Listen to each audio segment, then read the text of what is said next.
Hello guys, welcome back to Reach Terror Хүзэр. За шинээр суугт маань subscribe хийж байгаа үзэгчтэй subscriber-таа маш их баярлалаа.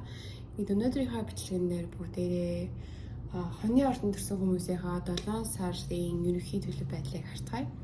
За би бичлэг эхлүүлэхээс өмнө та бүгдийнхээ энергийг дуудаж байгаад төлөвөө буулгасан байгаа. Тийм учраас нөгөө бичлэгийн баг эхний 2-3 минут нөгөө хүзрэн унгах гэж хамаг цаг яваад байсан учраас шууд хүзрэн унгасныхаа дараа бичлэгээ эхлэхээр шийдсэн байгаа шүү. За эхний хүзэр маань The Hermit байсан. Энэ карт маань ер нь ямар энерги бэлэгддэг вэ гэхээр тэгэхээр та яг 6 сард яг ер нь бол өөр дээрээ л их анхаарлаа хандуулсан юм уу? Дотгошоогоо илүү өөрийгөө өнгийж хараад дотроос чинь яг юу хүсэж байна, юу таны гэрлийг асааж байна те дотор. Одоо энэ хүн ингээд та зургнаас харах юм бол энэ хүн ингээд жинлүүр гинэ дэнлүү бариад ингээд алхаж байгаа ч те нэг юм бодож байгаа юм шиг ингээд алхаад тэрний үг чиглэлээр тэр дэнлүү буюу дотоод байгаа ертөнц рүүгээ ингээд гэрл асаагаад дотоод ертөнцөө дотоод мөн чанараа өөрийгөө хинбэ гэдгийг илүү нээж ойлгохын тулд өдөр тутмын амьдрал дээрээ сонголтууд ямар нэгэн одоо үйл явдлууд хийсэн байж магадгүй эсвэл илүү ганцаараа байхыг илүүд үзсэн байж магадгүй 6 сард ганцаараа байхыг илүүд үзсэн ч юм уу эсвэл ганцаараа гоё одоо хөөстөө усанд ордог ч юм уу те эсвэл ганцаараа гоё хоолны газар ороод гоё хоол авч идээд өөрийгөө баярлуулсан ч юм уу эсвэл өөрийнхөө дуртай киног үзээд эсвэл яадаг ямар ч гэсэн өөр дээр хамаг анхаарлаа хандуулад ер нь өөрийгөө дотроосоо илүү нээхийг хүссэн юм болоо 6 сард. Тэгээд ер нь бол юу яаж байгаа штэ хоны ордны хүмүүс маань айгу fiery буюу гашиг дүрлсэн гал мэт айгу их энергитэй ирж хүчтэй хүмүүс байдаг. Дандаа зорилгынхаа төлөө ингээд тууштай яваал тэмцээл яг нөгөө юу хаданд авирч байгаа ямаа шиг ингээл ямар ч зогсох газаргүй байсан ч гэсэн дээшээгээ өргөжлөөл яваал гэдэг. Тэгэхээр одоо та урдан данаа ингээд зорилго дээрээ 3-ын ертөнц дээрх амьдрал дээр чинь болж байгаа таны эргэн тойрон чинь хүрээлж байгаа ямар нэгэн зорилгууд дээр анхаарлаа хандуулж байсан бол одоо та 6 сард юу өөр дээр анхаарлаа хандуулсаар байгаад дотоод ертөнцөө ингээ нээгээд 7 сард таны дотоод ертөнц чинь бүр улам ингэж дэлгэрч улам одоо юу гэх юм те томорч тэнгэр шиг уужин болж байгааг одоо харуулж байна. Тэгээд яг нөө айгүй их юм бодоод л байна л да. Дотроо ингээл логикороо ингээл нэг юм бодоол асуугаал за тэр маань тэгж муугар ирэхчих бол яах вэ? За ингэх юм бол яах вэ гэл маш олон янзын одоо хувилбаруудыг дотроо бодоод байна л да. Тэгэхээр хүн ямар нэг юм бодоход түүнийг дагаад бидний сэтгэл зүрхэнд ингэж одоо юу гэдэг feelings буюу эмоц үүсдэг. Тэгэхээр нэг хэсэндээ хүн өөрийнхөө эмоцийг контролдох чадвартай байхгүй юу? Одоо Монголд хэлдэгчтэй яа өөрийн мэдлэгээ ууралцглаа. Яг үндэ бол өөрөө уурлъя л гэж уурлж байгаа шүү дээ. Өөрөө бодлоосоо болоод уурлж байгаа тийм үү? Бид нар хизээч 3-ын ертөнц дээр байгаа биднийг эргэн тойронд хүрээлж байгаа хүмүүсийг бид нар хизээч контролдож чадахгүй. Тэр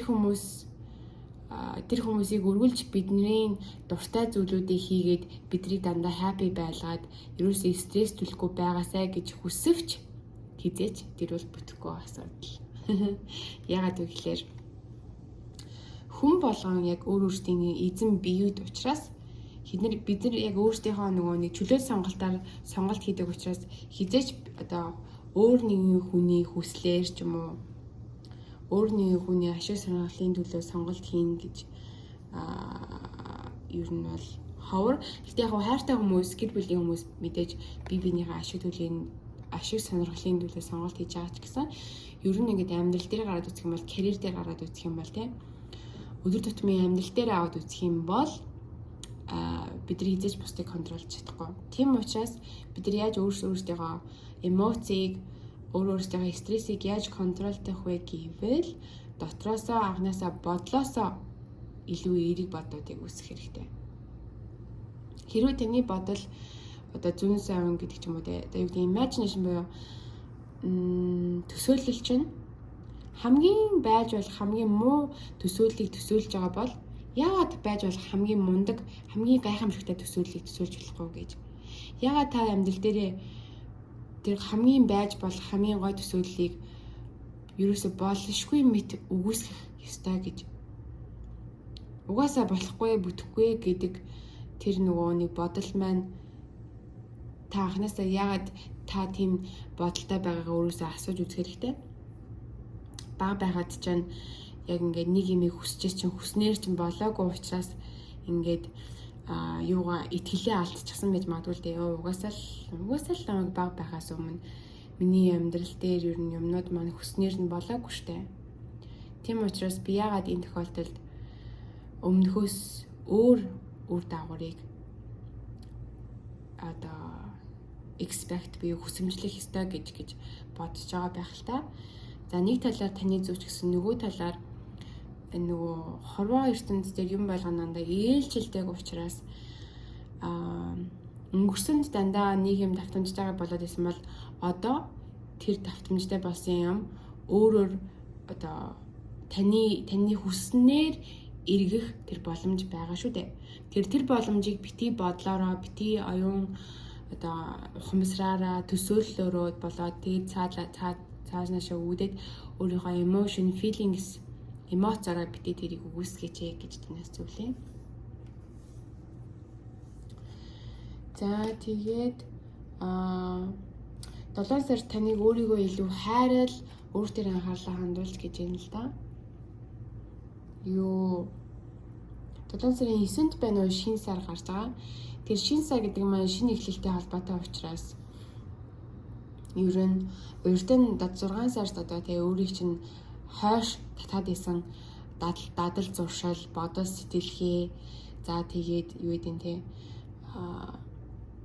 найз нөхөд ч юм уу таны ингээд буруу зам руу чиглүүлэх гэдэг хүмүүсээс холддог ч юм уу те илүү өөрийгөө хайрлаж өөрт чинь хэрэгтэй сонголтуудыг хийж эхлэх юм байна 7 сард. Гэтэ би үзэж байгаа үзэгчдүүдэд анхааруулж хэлэхэд миний нүгж байгаа мэдээлэл маань зүгээр энергийн яг одоо байгаа мэдээлэл учраас яг би энэ бичгнийхаа дагавар за тийм юм болох юм байна гэж хэлэнгүүт яг л тийм юм болох юм байна да гэсэн үг биш шүү дээ. Яагаад вэ гэхлээр энерги дандаа хувьсаж өөрчлөгдөж байдаг. Одоо байгаа энерги 10 минутын дараа тэр чигээр өөрчлөгдөж. Яагаад вэ гэхлээр бидний дотоод тэр нөгөө нэг юу гэмдэ feelings, emoц маань тэгж амархан хувьсаж өөрчлөгдөж байгаа. Бараг гэрлийн урдаас ч илүү хувьсаж өөрчлөгдөж чадвартай. Гэтэ ямар ч лээс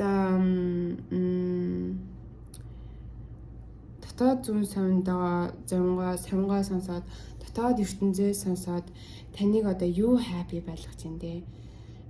Таны сүнсийг эсвэл дотоод ертөнцийг чинь юу затгалан байлгах гэдэг юм те?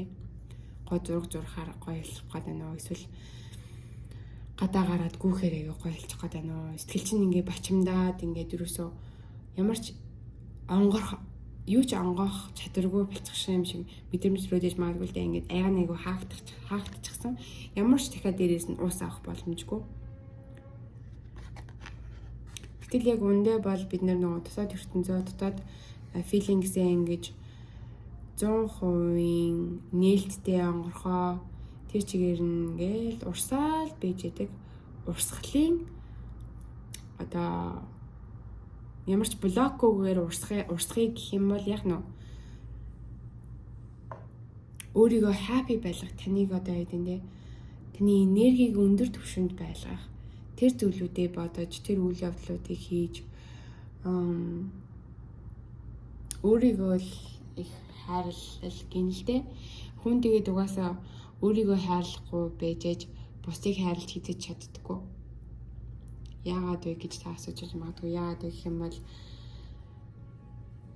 нөгөө өөрийгөө хайрлахыг мэдгүй учраас бусдыг яаж хайрлахаа мэдгүй гэсэн үг. Тэгэхээр эхлээд та өөрийнхөө хайрлах тал дээр суралцж хайртай хүмүүсийг хайрлаж яг хайрлах ёстойгоор нь хайрлана гэсэн үг. Тэгэхгүй бол нөгөө хайр гэдэг асуудал яг хайр гэдэг сэдвээр хүмүүс айгүй олон янзын байр суурьтай байдаг штэ. Би тэдний төлөө юугаач өгөхөд босхгүй байвал тэр жинхэнэ хайр. Яг үндэ бол та ямар нэгэн хүмүүсийн төлөө хамаг юм өгчих юм бол өөрөө шалны алчуур болж дуусна штэ. Тийм биз дээ. Тэгэхээр тэр бол хайр биш байна. За өөр хүмүүс хайрыг юу гэж хардаг вэ гэхлээр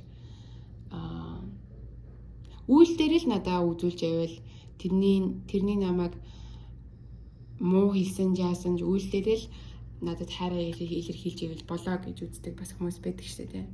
Тэгтэл яг үндэ бол хүний ам үгээр бас нөгөө дотоод сэтгэлийг илэрхийлдэг учраас 100% үйлдэл дээр итгэх бас боломжгүй. Тэгэхээр хайр гэдэг бас яг нь үйлдэл, үг, хилэмж хоёрын цогцлбороос бүтэж байгаа шүү дээ. Тэгэхээр өөрийгөө яаж хайрлах вэ гэж та дотроос асуух юм байна. Тэгэхээр өөрийгөө хайрлахын тулд мэдээж та өөрийнхөө үзэн яддаг талуудаач, үзэн ядраг характеруудаач хайрлаж эхлэх хэрэгтэй гэсэн үг. Жишээлх юм бол та зарим үедээ залхуураад байдаг болов. Тэргээж өөрийнхөө тэр залхуу байдлыг ч хүртэл хайрлах. Та зарим үедээ уурлах гэдэг бол өөрийнхөө тэр уурлж байгаа байдлыг ч хүртэл хайрлах тий. Угаасаа манай энэ дэлхийн ертөнцийн нийгэмд уур гэдэг зүйлийг айгүй гутамшигтай зүйл гэж хардаг нь айгүй харамсалтай. Ягаад гэвэл уур гэдэг чинь хүний нормальны л нэг эмоц шүү дээ. Emotion. Уурлж ээж бид нар өөрсдийнхөө хил хязгаарыг тогтоодог шүү дээ. За чи миний энэ хил хязгаарыг давах юм бол би ингэж уурлаж асаж өөрийгөө хамгаална шүү гэж ингэж хил хязгаараа тогтоож ээж бид нэр яг нь өөрийнхөө үн цэнийг мэдэрнэ, өөрийгөө хамгаална, өөрийгөө хайрлах шүү дээ. Тэгэхээр ер нь бол өөрийгөө хайрлахын тулд уур хэрэгтэй. Гэтэ бусдыг хохироосон уураар хийцээч хэрэггүй. Зарим сонсож байгаа үзэгчд маань хандаж хэлэхэд энэхүү төлөг маань ерөнхий төлөг учраас хүн болгоны амьдралд харна гэж байхгүй. Тийм учраас даахын мэдээллийг аваад хайх мэдээллийг хаяарай гэж зүйлээ. Тэгэхээр би 7 сард хоны ордуудаа юу гэж хандаж хэлэх вэ гэхээр амьдрал гэдэг угаасаа айгүй богинохон штэ. Нэг л мэдхэд 1 жил өнгөрчихсөн байдаг штэ тий. Нэг л мэдхэд 10 жил өнгөрчихсөн байдаг. Тэгэхээр ийм богинохон travel гэдгийг Монголын үг хэлэх.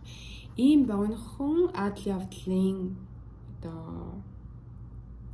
адал явдал дээр дандаа бусдыг бодоо дандаа л нэг зорилгын төлөө, нэг бизнесийн төлөө, амьдралаа авч явахын төлөө хамаг энерги битгий түүнд зарцуулаач гэхлээ. Зарим нэг энерги буцаж та өөртөө зарцуулж явах хэрэгтэй. Тэгжээж явах юм та өөрийнхөө амьдрал сэтгэл хангалуун, хайрыг мэдэрч аяг чинь ингэж ундраал байж идэх те. Таны аяг ундрах тусам яг нь та бусдад өгөх ундарсан тэр одоо татгалан ундрам тэр уснууд чинь ингээл ундраад байгаа учраас бусдад өгөх нь илүү их байна гэсэн үг. Хэрвээ таны дотор байгаа аяг чинь дундуур байх юм бол таны бусдаас нэхэх, бусдаас авах ус хайр чинь илүү их юм болно гэсэн үг. Тийм учраас бид нэр өөрсдийнхөө аягийг дандаа цатгалан тий ингээд асгарсан баян цатгалан гэд хайраар дүүрэн дотроосоо гялзаад энергиэр дүүрэн мишээгээд бодлорооч яг нь энергиэрээ сэтгэлээрээ бүх зүйлээрээ өөрийгөө хайрлах. Тэгэхээр та өөрийгөө хайрлах тусам таныг хайрлах хүмүүс олшроол байх болно гэсэн үг. Дараагийн Queen of Pentacles гэж гарч ирж байна. Энэ маань ямар хүнийг бэлэгддэг вэ гэхээр нөгөө өөрийнхөө үн цэнийг яг амьдрал дээрээ практик 3D ертөнц дээр яг гаргаж ирж байгаа хүн байна л да. Хүмүүс чинь нөгөө нэг ядаг штэ. За би яг тасглаа хийнэ гэнгүүтээ хэлхэн амар хийх нэг зүг болоод явчихдаг шүү дээ. Тэгэл тасглаа хийх одоо юу гэдэг нь шууд унтаад өгдөг ч юм уу эсвэл залхуурал байж байгаа штэ. Тэгтэл яг энэ хүн маань ямар хүнийг хэлдэг вэ гэхлээр өөрийнхөө sorry уучлаарай. Өөрийнхөө яг хийн гэсэн юмыг хийж чаддаг.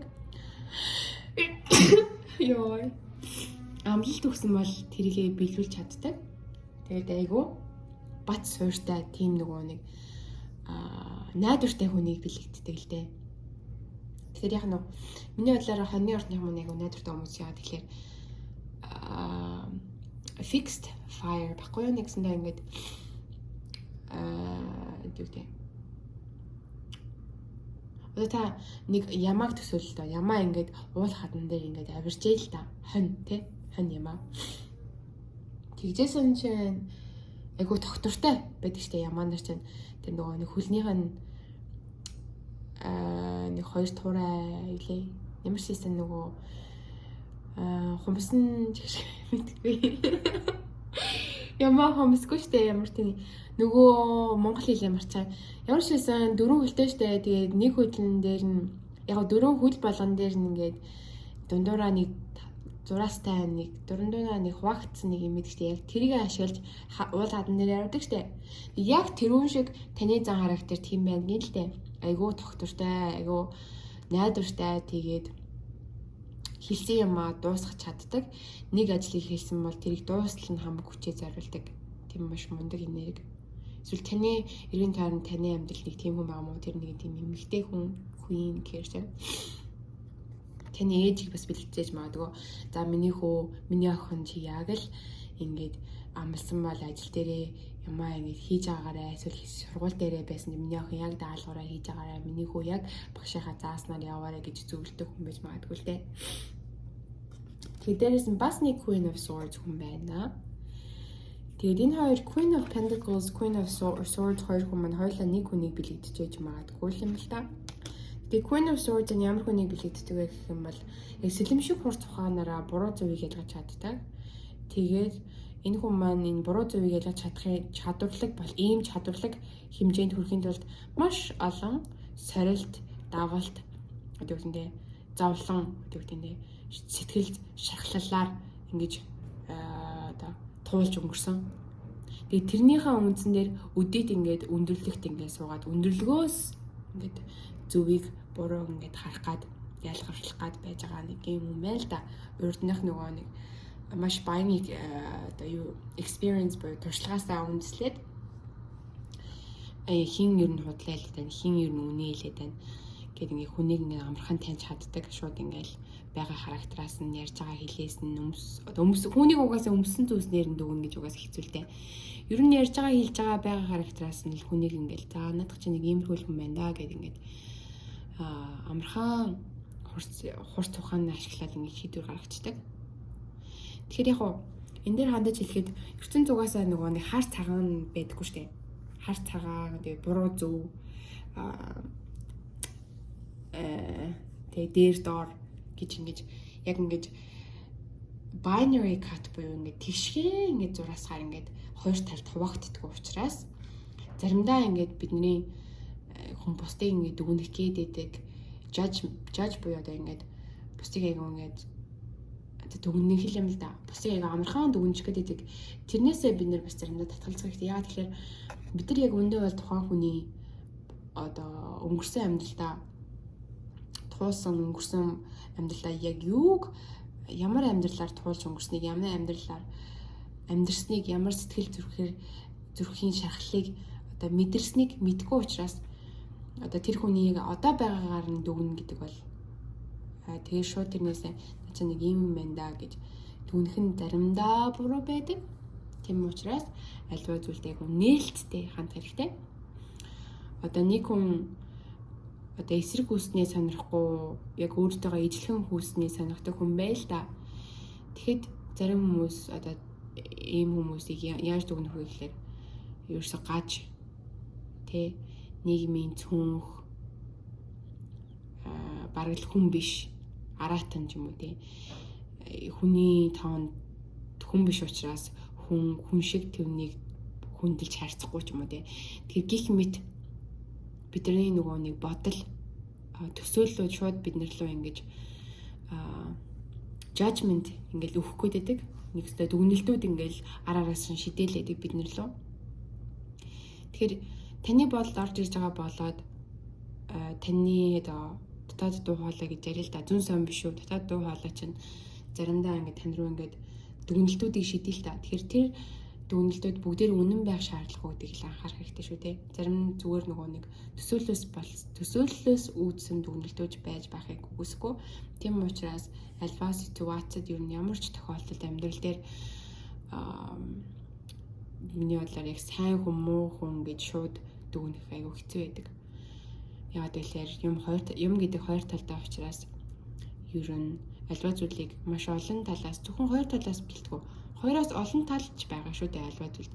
Тэгэхээр тэр бүх олон үнцгийг харж чадчихэж хүн жинхэнэ деважинд хүрдэг гэж боддог. Яагаад гэхээр зөвхөн нэг үнцгээс хараад байгаа юм бол айгүй их зовлон шаналл авчрна штэ. За жишээлх юм бол эхнэр нөхөр ойл да. Эхнэр нь А гэж хардаг бол нөхөр нь Б гэж хардаг. Тийм учраас тэрээр өөр өөртөөгөө тамд амьдардаг. Хизээч нөгөө нэг өөр өөртөөгөө хизээч бие биенийхээ үнцгөөс юмыг харж чадахгүй учраас. Тэгэхээр өөр нэг эхнэр нөхөр байл да. Эхнэр нь А гэж харах дуртай, нөхөр нь Б гэж харах дуртай. Гэхдээ эхнэр нь нөхрийнхөө Б-гээр харж чаддаг, нөхөр нь эхнэрийнхээ А-гаар харж чаддаг. Энэ тохиолдолд энэ хоёр хүн хоёулангийнхаа диважинда хамт байна гэсэн үг. Тэгэхээр яг нөө альва зүйл дээр таны бодож байгаа, таны харж байгаа үнцэг таны үнцгөөс үнэн байвч бусад хүний үнцгөөс буруу байх ч магадaltaй. Тийм учраас дүн шинжилгээ, дүгнэлт хийхдээ маш алсуурхан, уудмаар сэтгэх нь дандаа биднэрт эргээр тусдаг гэж хэлье. Гэтэ үргэлж хайраар асуудлыг шийдвэл хамгийн гоё. За, temperance гэж карт гарч ирсэн. Тэгээд төвчээргүй байна гэдэг нь. Тэр нь болохоор нөгөө хайр дурлалын асуудал дээр нөгөө миний хайртай хүн хизээ ирэх юм болоо гэдэг ч юм уу. Эсвэл одоо миний хүсэн хүлээгээд байгаа романтик партнер маань хизээ амьдрал дээр минь гарч ирэх юм бэ? Эсвэл миний дээр яг хүсэн хүлээд байгаа төсөөлөд байгаа тэр аз жаргал нөгөө канон дээр гардаг шиг аз жаргалтай төсөөлөд хизээ миний амьдралд хурж ирэх юм бэ? Би одоо ч гэсэн заваа шантаал өнгөрсөн шигээ ингээд амьдрал бай шүү дээ гэсэн асуултууд хэн дотор ингээд орж ирдэг байх л та. Шантарж байгаагийн нэг шимдэг шүү дээ. Тэгэхээр яг нөө та ертөнц рүү одоо тим энерги явуулж ин гэсэн үг шүү дээ.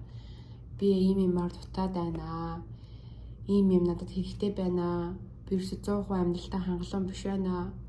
Тийг тусам таны энерги буцаал тэр 100% хангалуун энергиэр таны амьдрал буцаал тэр 100% хангалуун биш энергиэр их нөө цэнэглэгдэнэ гэсэн үг. Тэгэхээр эсрэгээрээ та төвчээртэйгээр те юм гэдэг наантай таантай өдөр шөнөжиг ээлжилдэг учраас альва зүйлд гуравт ертөнд дээр биелэлээ олоход цаг авдаг гэдгийг бас анхаарах хэрэгтэй. Шууд өнөөдөр бодлоо маргааш нь биелэлээ оллоо гэсэн юм мэдээж байхгүй штэ. За яг байж болно. Гэхдээ тэн дээр бол маш их хүч чадал шаардлагдан, энерги шаардлагдан. Альва зүйл заавал төлөөстэй байдаг шүү дээ. Тэгэхээр яг нөө та энэ 10 капс шиг юм солонгын 7 өнг дээр чинь ингээд мандаад нар дээрээс чинь цацраад хайртай хүмүүс чинь бүгдээрээ таны хүрээлээд аз жаргалтай сайхан амьдралыг мөрөөдөж байгаа бол аль хэдийнэ та тэрийн амьдралыг амьдралцсан юм шиг тэр амьдралаар амьдарч байгаа юм шиг тэр амьдралыг аль хэдийнэ та олцсон юм шиг тийм энергиээр амьдрал яг нь илүү амархан таны хүсэл чинь биелнэ гэсэн үг. Тэгэд яг нөгөө ямаа хоньны орныхан маань яадаг вэ гэхээр ингээл мацшгүй дээшээгээ авраал байдаг те. Тэгтэл яг одоо байгаа тэр шатсан дээр нь маш гой зүйлүүд байж байгааг үгүйсэхгүй шүү дээ. Та заримдаа өөрт чинь байгаа нандин зүйлүүдийг харахгүй байж магадгүй. Тийм учраас татгшаага өнгөгөөд өөрт чинь байгаа нандин зүйлүүдийг дахиж нэг хараад ухамсарлаад яг нь тэндээ талархах хэрэгтэй байна. Талархаад, өөртөө талархаад, ээж авдаа талархаад, өвгд эцтэй талархаад мөн тэнийг хамгаалж явдаг сахиусан тэнгэрүүд тэр бүгдтэй талархах юм бол яг нь илүү та гоё нэрийг өрөөсөө цацруулаад мэдрэмжүүд чинь гоё болно. Мэдрэмжүүдээс өвсөд хайртай хүмүүс жагаа болон ажлын газрынхаа хүмүүстэй, сургуулийнхаа хүмүүстэй ч юм уу ер нь эргэн тойрныхаа хүмүүстэй харьцаа чинь зур болно. За түүнээс үүдээд тэр хүмүүсийн таньныг гэсэн хандлага ч гэсэн өөрчлөгдөн гэсэн үг. Тэгэхээр та нэг гэсэндээ өөрчлөлтийг хүсэж байгаа бол өөрөөсөө эхэл гэдэг үг байдаг шүү дээ, тийм. Тэгэхээр төвчээртэй байгаа хэрэгтэй. За ингээд ер нь 5 сард гинэ 7 сард хоньны ордныхоо хүмүүсэндээ маш их амжилт хүсье. Та бүгд маань мундаг fire буюу одоо юу гэдэг нь гал энерги өнөд шүү. Гэхдээ нөгөө хоньны ордонд төрсэн хүмүүс маань яагаад нэгэн адилгүй байдаг вэ гэхлээр таны сар болон мандалт гаригууд мандалт ордууд ямар гариг дээр бууснаас шалтгаалаад бас өөр зан характерууд үүсэж байгаа. Тийм учраас энэ төлөв хоньны ордны хүн болгонд таарна гэж байхгүй шүү. Тэгэхээр энэ төлөвийг үзэхдээ та өөрийнхөө нар, сар, мандалт болон Венус гэдэг ордуудаар гаригууд төр үзэж болно.